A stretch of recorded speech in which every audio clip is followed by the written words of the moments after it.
Welcome, welcome, welcome, everybody. It's that time again. It's Hardy, week 9. I typed that in earlier tonight and I was like, is it really week 9? I had to double check that because it doesn't seem like we're already, 4 weeks away from the fantasy playoffs. But playoffs don't matter in this area. We're talking about DFS tonight, guys, and we're going to tell you who we want to start, who we want to play, and we'll be back in 30 seconds.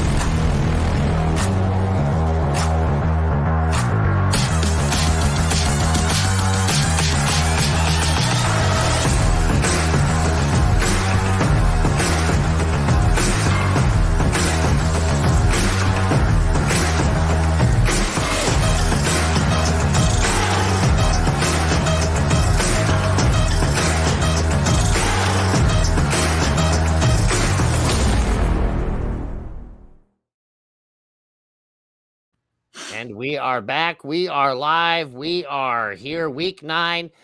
We've been kind of on a heater. We've been winning every week, at least one of our lineups. Most of the time, all 3 of ours last week. Mine didn't.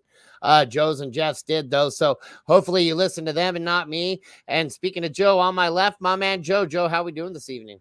To your point, I'm still jarred by the comment that we're on the second half of the fantasy regular season. Even if you squeak out the extra game with the added schedule, yeah, man.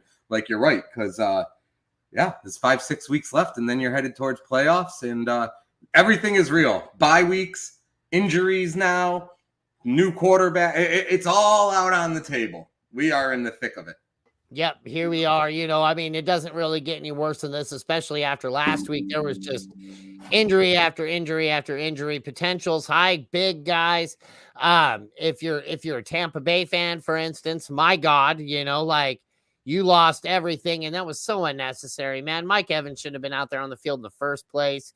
Now he's re-aggravated that hamstring. Godwin, oh, good Godwin. Oh, man. That's a rough one to watch right there.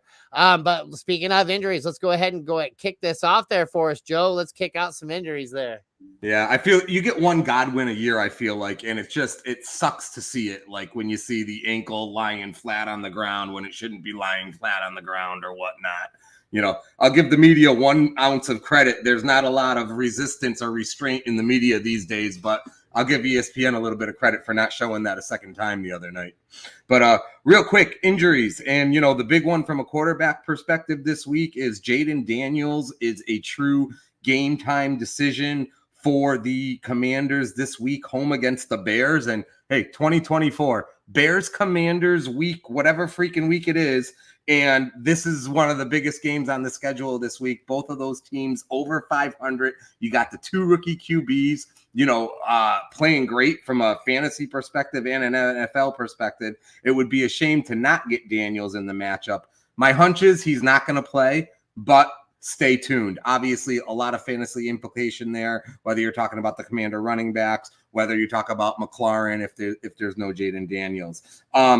Other quarterback news, Tua is back, and that is huge for the fantasy world from a Tua perspective, from a Tyreek Hill and Jalen Waddle perspective. My gut tells me we'll be talking about those guys here in the next half hour again. Even getting the running backs back up and running to get Tua back is a big deal there in Miami. We know that Carr is still out for New Orleans. Anthony Richardson is back in for the Colts. I think everybody kind of wishes from a fantasy perspective it was still Flacco.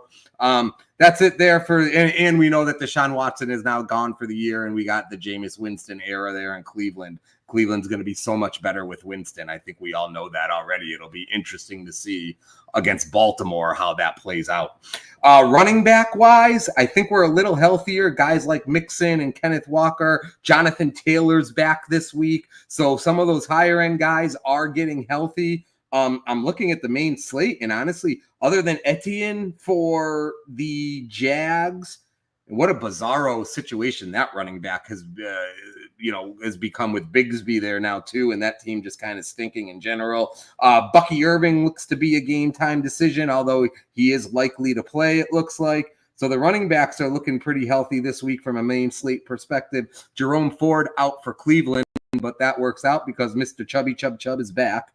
Wide receiver, I mean, you said it. The main event from injury status at wide receiver, those poor Tampa guys. I feel bad for Baker Mayfield. It just kind of sucks in general that they lose both of those guys. Mike Evans, they'll get back at some point. Godwin, they will not.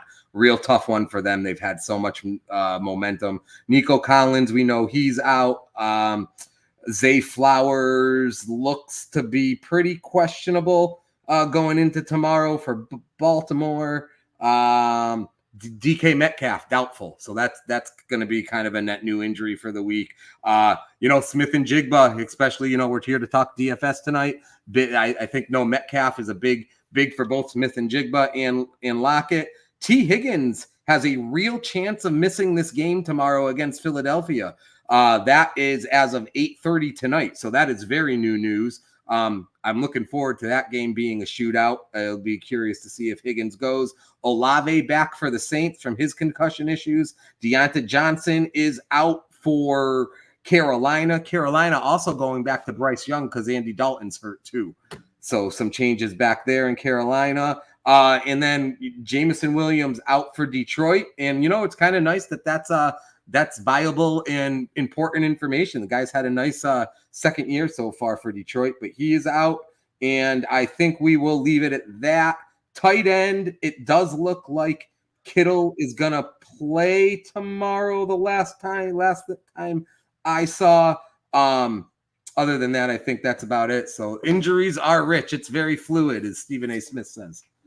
Yeah, no, it's bad right now. There's a lot of implications out there. A lot of things that so T. Higgins being out, for instance, to me, that really slows down that whole entire offense. Jamar Chase didn't have very big weeks 1 and 2 when T. Higgins was out. Joe Burrow didn't, that whole offense kind of sat down. They almost need T. Higgins to open it up on that right side, get things going where you need to get going. So, I mean, injuries have just been such a bear this season, but that makes it a little easier for guys like us to go ahead and win some money, navigate, get you in there, get guys in, and especially, you can follow me for waivers. I do waivers for fantasy and frames every Monday on their TikTok. So if you're ever looking for waiver guys or anything like that, but definitely here in about 8 hours, 9 hours, you're going to have Joe and I and Jeff. Jeff is out again tonight. Jeff just made some deal where he bought Amazon or Apple or something. I don't know. Jeff's like he's walking Jeff Bezos like a dog right now. Right. Yeah. If anybody didn't know, Jeff's last name is Bezos. And so he'll be back tomorrow, humbly enough. He'll join our broke asses. He just had a big deal. I think it's awesome. I think it's great. I hope you're listening, and I hope you're having pounding a few back for us, buddy, but he'll be back tomorrow in about 8 hours where we can help you out with any start and sit advice. So with that, we're going to go ahead and kick out. We're going to go ahead and start off with some lineups here. And I got a lineup right here that I've been kind of playing around with all week long. And again, I apologize for last week. Jaden Daniels, that was the guy who killed me. He was out. He was out of the game, and that's where we're out of luck. If the only thing that can stop us is an in-game injury, Mikey, I'm okay with that. Amen. Yeah, no, but it still makes me sad that I let our listeners down a bad hole. But there's nothing you can do about injuries. Not apologizing for the injury, just apologizing for the luck. It sucks. We got Kirk Cousins, Atlanta at Tampa Bay. Tampa Bay is going to be a shell of a team that they were this last week without those two high octane weapons. I mean, we saw it that whole second half. They were stagnant. They were having to keep the ball on the ground. I think Kirk Cousins can get the ball down there at 7,100. You couldn't miss it. Kareem Hunt at Las Vegas. Kareem Hunt's looking good, man. Kareem Hunt's looking just like he did last time I saw him in Kansas City. And the guy's been just busting the ball down the field. Give it to me. Javonte Williams looked really, really good last week. I think that you're going to see Denver just stay on that balanced run attack. And I think Javonte Williams is kind of the leader in that pack. He separated himself from both McLaughlin and I think it's McMillan or whatever the guy's name is that keeps on, Asten or whatever. The guy that just keeps coming in there and poaching touchdowns. Then you got Jaden Reed. Jaden Reed's been looking great all season. He's been kind of quiet. I feel like he's due for a big game, especially against Jacksonville, who's got a pretty soft defense. Devontae Adams, I don't think looked very good last week, but that was his first week back with Aaron Rodgers. He only had about 5 targets with 3 catches. So I think this week's going to be a lot more. I think we're going to see him get over to 8 to 9 targets, somewhere in that window. I think with that kind of target usage against the Patriots, you sign me up. Tua coming back, finally going to have some octane on that Miami offense. Maybe give it to some of the guys that can actually get the thing done. And Jalen Waddle has always been one of those guys. He's been too quiet. He's probably chomping at the bit to get this done. Tyreek Hill's another great guy. I just couldn't fit him in with my budget. But so I had to go with my poor man's Tyreek Hill and Jalen Waddle. And then I got Sam Laporta at the tight end position at home against Tennessee. Jameson Williams is suspended for a couple of games. I think we're going to see some targets start heading back Laporta's way that are vacated right there. And then DeAndre Swift has been looking good week in, week out. And him against Washington, especially against the Jaden Daniels-less Washington, I can't avoid it, especially at 6,500. And then Chargers at home against the Saints. Spencer Rattler looked pretty good, but pretty good is not going to cut it against that vaunted defense right there. So what do you think there, Joe? Go ahead and tear me up right here. No, there's a lot to talk about here. And there has not been a lot of tearing up this year, which has been kind of nice too, because we've had a consistent start to the season here. But, you got to start with Tua in Miami, and you get Waddle in. It's huge to get him. Waddle's still a bargain based on what he should be, based on his talent, and if Tua's been playing all year. I like the Laporta play with Jameson Williams out. It makes a lot of sense. It makes a lot of sense for this to be the week that Laporta kind of gets right, because his target share just been way down this year. Kind of liking it to Baltimore with Andrews. The Detroit doesn't have the tight end. It's not tight end competition for Laporta the way it is with likely for Andrews, but even Andrews now is starting to come on for Baltimore, and I feel that Laporta is about to do the same thing there. I mean, Hunt is just, Hunt is great, and Hunt's going to get real expensive fast, so play him until he is. Kirk Cousins, I could go either way on that one, and I'm not 100% sure who's right around him salary-wise in FanDuel. I know on DraftKings, Tua is on DraftKings, Kirk Cousins is 6,200. Tua is 6,100, and Caleb Williams is 6,000. I probably go there in that situation. However, FanDuel might not have the same thing in there. I'd be curious to know, while you're getting in there, we got some Jeff time to fill here. So I'd probably look at that just because Bijan's coming on a little bit. He got in the end zone rushing last week, and Cousins isn't always good for the touchdown, even though as a team they're looking good. I like Atlanta. I like watching them. I like Cousins, just strictly fantasy-wise. But, if it's a little different there, Cousins certainly is not a bad option. I feel like Cousins is always good for 15+. This is a great one. Patience. You're a patient man. I got to tell you, man. You're like, and I don't mean like waiting a few weeks. This is like we're year 3 of Javonte Williams starts. And I think this is the most appropriate week over the last 3 years to really be excited for him. I like Williams a lot this week. He was great last week. Finally, Bo Nix has got that offense moving. So I'm big on Javonte Williams this week. I love him for the price. You got to love the matchup. Echo what you say on Jaden Reed. Devonta Adams, that's going to be super interesting this week. So have you ever heard, Mikey, of a player, any sport, but especially football, because it's such a manly sport and team-oriented, 5 hours into Devonta Adams' Jets career, and he's given a players only pretty much whatever that was after the game, because just one game experience, and he could tell that their effort and energy was in the fucking dumps. Yeah, no, that's crazy. I couldn't believe that either. And it really has something to say about what that organization was headed and what he kind of brings to the table there. I think what he just does by rejuvenating Aaron Rodgers alone is going to be huge for that team. I don't think we saw it last week. Again, I think that it was a short week for those guys. Now we've had a full week of them getting together. This is about usually, honestly, where Aaron Rodgers usually starts taking off anyways, historically, right? He likes to hit these runs and then go deep into the playoffs with them every single season. So I'm really thinking that the Jets are going to really turn things around this week. But I think that was wild with Devontae Adams. It's a super intriguing matchup all around. And I hope the Jets kind of like Belichick it and what I mean by that is I'd love to see Adams go for 5 catches on 6 targets on that first drive, where they do like that old Belichick thing where he found some matchup and all of a sudden Deion Branch is getting every throw for a drive. Like, I'd love to see them just shove the ball down Adams and, just prove that point and set that tone right off the bat. But then on the other side of that really quick too is, and Jeff's going to yell at me for saying really quick again, but I was just drawing back about that sex story he told me yesterday. All of his always start really quick. So I think that's where I was getting mixed up. But, the other reason why Jeff is really quick is he's got the same problem as Jared Mayo in that Patriot defense. They're just super soft. So now you got Devonta Adams coming in, week 1, new team. He's having player-only meetings talking about a lack of energy. You got Jared Mayo coming in, calling his defense soft heading into this game.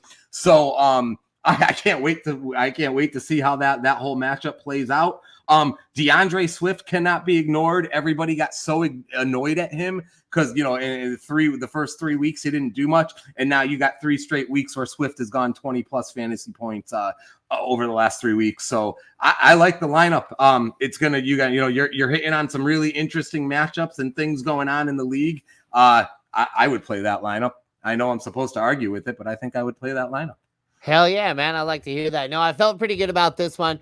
Going back to the Kirk Cousins thing, the only real guy around him is Tua Tagovailoa. You got Drake May, who's a little more expensive, Aaron Rodgers, who's a little more expensive, Trevor Lawrence, but they're all 100 more expensive.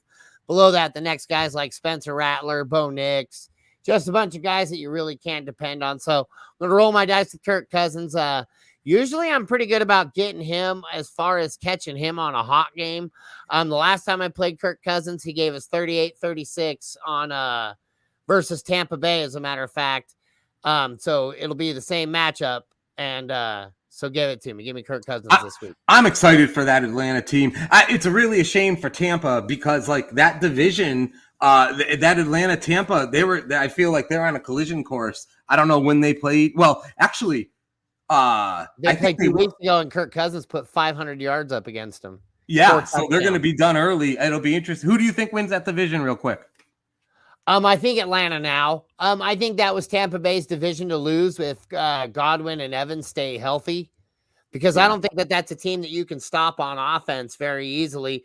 Rashad White was looking really, really good for the first time in a long time. Bucky Irvin's looking like he gets fired out of a cannon every time that guy catches. He runs hard in his hand. So I really feel like that team was putting it together, and that defense is stout. That's a good defense, a good solid defense. But yeah, no, without those two guys, I don't think that they have the legs for it anymore. And I just deal back to where we see Bijan Robinson starting to look really good right now. Drake London's been getting more and more involved. We're even starting to be able to call Kyle Pitts' name every week. So right. I think Atlanta's in that. I think Atlanta's kind of in the opposite trajectory as the Bucs are right now, unfortunately, where we're going to have one go up, one go down. You hit that so right. Although, London has been real consistent the last few weeks. We already talked about Bijan. No, they're up and coming. But so we're on DraftKings this week. And I love the overlap that I'm seeing right off the bat after seeing Mikey's lineup. We're going to start with Caleb Williams at Washington. I would like Williams more, to be honest, if Daniel plays too, because then I think it could be a high scoring shootout. Might be a little different game script wise. If that's Mariota for them, right? Did you pull yours up? Were you able to pull yours up? Yeah, that's my bad. Yeah, no worries. I'll go ahead and talk a little bit while we're doing that. I was like, man, I gotta be seeing what we're looking at here. You're gonna count on me to remember your quarterback by the end of this thing. You're crazy.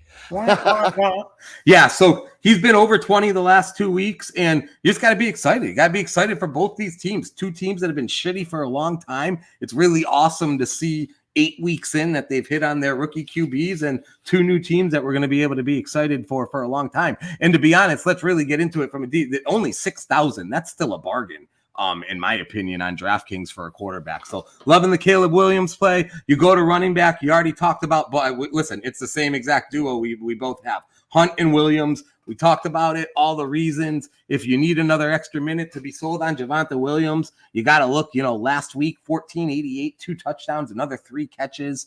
You got to love the fact that it's home against Carolina. Denver, and I'll switch real quick. Mikey, you got to be I mean, how you feeling as a Bronco fan right now? Like, this is kind of bizarro the way their season's gone, but now all of a sudden there's some light at the end of that tunnel. I feel like the Peyton Manning years were so good, right? That it's hard not to be a cynical Broncos fan now. So I don't know if I remember what it's like to go for a championship caliber team. They've definitely been looking good. They've definitely been winning, but it's weird because I just keep watching it going, I don't think this is real, but I mean, every single week they're proving me wrong. So, I mean, at what point, how many games do these guys have to win before I can step up and say, okay, this is the real deal? But this is one team I'm such a cynic about. Again, until I start seeing Eddie McCaffrey catching touchdowns from John Elway or something to that effect, like I won't get too excited about it. But man, they have looked really good. This defense has really put it together. I think the corners on that team might be the two possible best in the game. Patrick Surtain, just a closed window, man. You cannot get the ball past that guy. And they just keep kind of building up around that defense. And Bo Nix, to his credit, has played way better than JJ McCarthy has this season, which is he's kind of super athletic. I'm shocked. I didn't know Nix was so athletic, but he looks really, really agile when he's carrying the ball out there. The other thing too, they lost Judy, and he doesn't even really have weapons, but he makes plays when he needs to make plays. They're freaking 4-3, and I'm looking at the schedule. And they've had a nice little schedule so far. There's no doubt about that, but no Chief game yet. So you're telling me now that you're going to get a November, December Chiefs at Denver game? Like, that will be an intriguing game. Yeah, if you're waiting for that one to hit that loss column, you just go to that game right there. I don't think the Chiefs, if the Chiefs are playing the way they're playing right now and the Broncos are playing the way they're playing right now, it won't be a blowout by any means, but the Broncos will win that game by 3 to 7 points. You heard it here first. Yeah. Jeff loves to tell everybody that the Chiefs don't look good right now, but I feel like the Chiefs are sitting on their desk, sitting on their couch with their feet up with cigars in their mouth, just biding their time. Yeah, no, I told the guy the other day, they don't have to do a lot to win. Until they have to do a lot to win, they don't have to showcase that kind of energy at you. If you're a really good team like the Bills, I think we see, like, say if they play the Bills, we're going to see some fireworks there. We're going to see where Patrick Mahomes is going to have to make those long plays, and we're going to see that he's very much still capable of making those plays down the field. Again, they just don't have to. They just have to beat your ass and run against you, run against you, and make. And they will get Pacheco back too at some point. What's that? They will get Pacheco back too at some point. Yep. Yeah. And that's in actually probably the next 2 weeks. That's huge. Oh my God. So now you're telling me that that's going to be a split platoon, him and Hunt looking this good? That's insane. Yeah. Yeah. That's what they needed, was stronger weapons. Yeah, exactly. All right. Rolling to wideouts. And I got it. You talked about it from a Jalen Waddle perspective. I'm going Tyreek Hill. He's only 7,000 on DraftKings, and all you had to see was the 30-second clip. They had the media around him after practice the other day. Once we knew Tua was probably going to play, he said, "Put me in your lineup." And you know what, Mr. Hill? Who the F am I not to listen to you? I think he's dying to have a Tua ball thrown to him again after what he's endured the last 6 weeks. So I love getting my number one wide out at only 7,000 this week. Hoping how bad you got to be, though, to not be able to get Tyreek Hill the football. It's crazy. I feel like I could handle that job, and I'm not that good. No, I'm with you 100%. I don't know what the hell happened there, but so Tyreek Hill 7,000. We got I'm sorry, did you say something? Nope. Okay. We got Mr. I always forget his first name. What is it? Romeo Doubs. Romeo Doubs for the, it's funny with the Packer wideouts, and you were talking about going Reed, and I think Reed is safe to say, like, he is their biggest weapon out of all of the wideouts. But you got these 4 wideouts for Green Bay, and Reed's the fastest. Watson's got the big playability. You got Wicks, who people get excited about. And all those three guys, I feel like, are in and out, injured, not it. And then you got Dobbs, who just like quietly and consistently kind of ends up being like Jordan Love's favorite red zone target. Last week, he went 8 for 94. The week prior to that, he scored 2 touchdowns. So I am loving Dobbs at 5,700 in a game at Jacksonville, where I assume the points will be going up pretty high. I don't think either one of those defenses are great. We're going to take advantage of the DK Metcalf injury in Seattle, and I would be all for Smith and Jigba or Lockett. Lockett was a few $100 cheaper on DraftKings, so I am going to take Lockett. You got to believe that Seattle's going to have to throw in order to beat Buffalo. So with no Metcalf, this is really like, you never wish an injury, but this is the times where this is why you got Lockett back. Clear cut number 2. If it's Smith and Jigba, he's a great DFS plays this week with no Metcalf given that matchup. Another injury, take advantage. No Mike Evans, no Godwin. Hello, Mr. Cade Otton. And this guy's been kind of funny for Tampa anyways. I mean, the last 5 weeks, he's been pretty legit, even though he started quiet. But, last week, 8 for 100 on 10 targets. Forget about it. And now neither wide out. Home against Atlanta. I love Otton in the end zone. I love him for his target volume, and only 3,500, which is relatively cheap at tight end on DraftKings. We're flexing Bijan. It feels real good, Mikey, and you can attest to this when you go to fill out that last flex position on your DFS lineup and you got $7,200 to play with. It gives you a lot of options. In the end, I couldn't pass up Bijan. I looked at Drake London. You had Devonta Adams. I really looked at James Cook.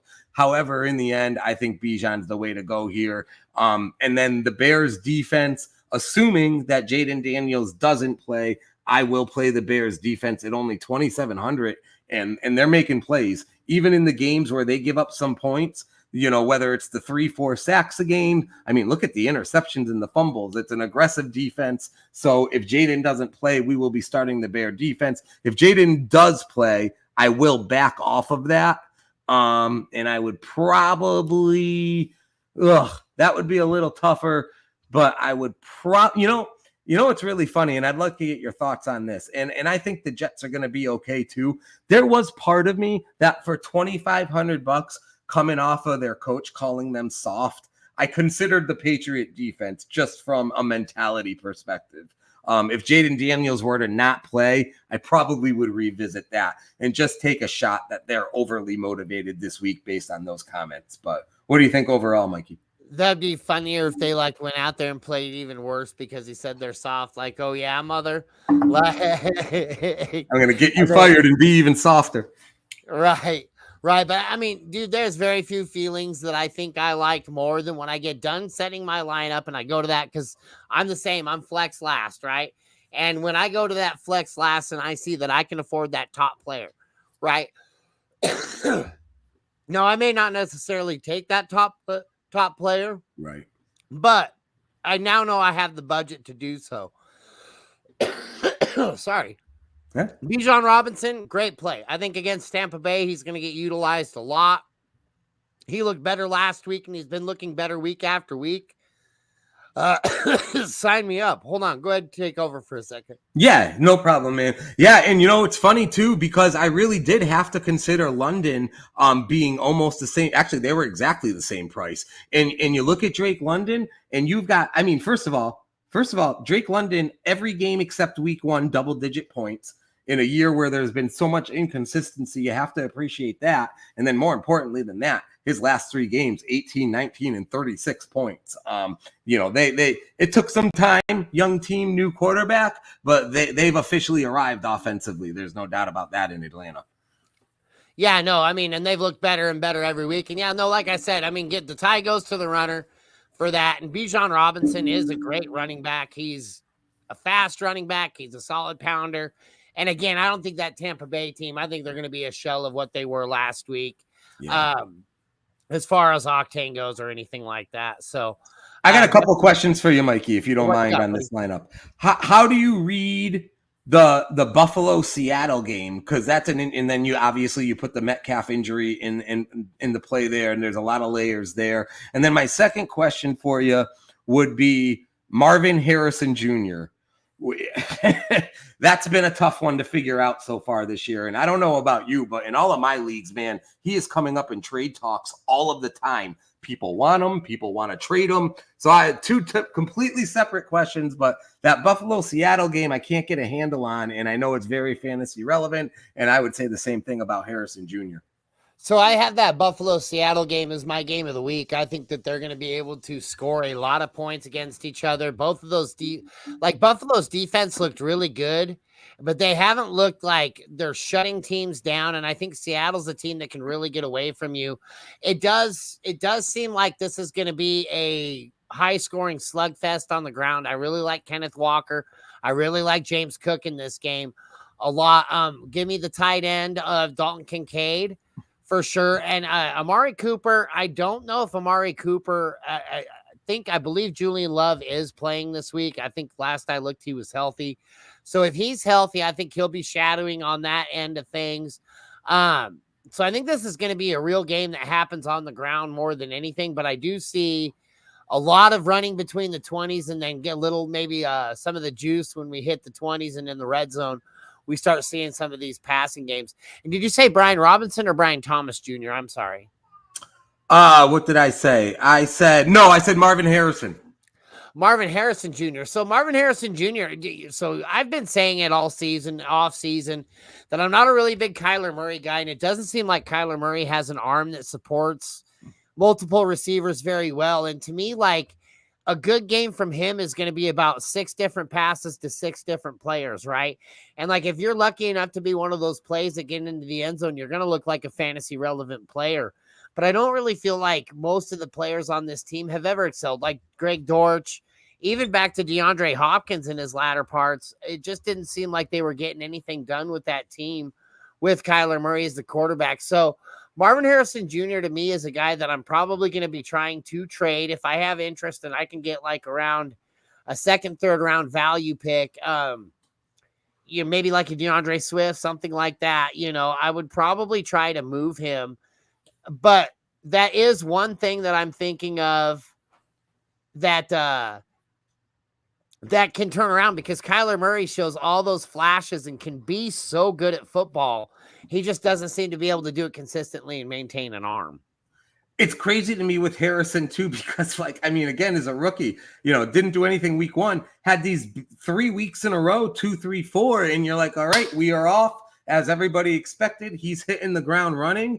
And now all of a sudden 3 weeks in a row, he hasn't done anything. And they're actually 3 and 4. So they're actually kind of playing better as a team than I guess you would have expected. I don't know what people really expected from them, but Harrison's been a little bit of a head scratcher. Obviously, you've gotten more production from Neighbors there at the rookie wide receiver spot. The last thing, just while you were talking, while you were hurling your words of wisdom at me, and I'm looking at some of these stats. Holy shit on Kenneth Walker.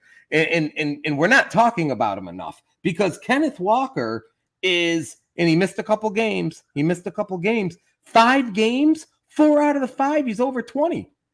Yeah. So, and the other thing too, and I don't remember this from last year, correct me if I'm wrong, like, look at these targets.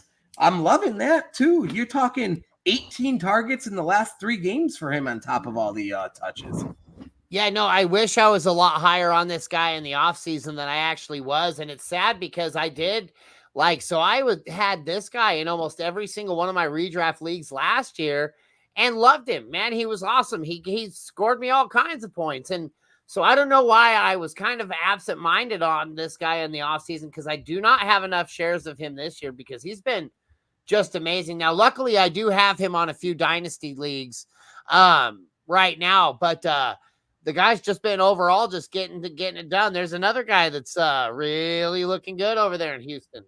Yeah, that was a nice, if they could actually, I don't know if they've had a game yet where they had both for the whole game, Mixon and Nico Collins playing, right? Because Mixon was hurt early, then Nico got hurt. But like when they put it all together weeks 1 and 2. There you go. Okay. Yeah, they're going to be, that's obviously a dangerous offense there. Yeah, CJ Stroud looked really bad last week. I think that we see them turn that around. Everybody always just panics and things like that, man. Everybody has a bad day. Everybody has a bad week. even the greats, like even Tom Brady had plenty of bad games in there. Peyton Manning had plenty of bad games in there.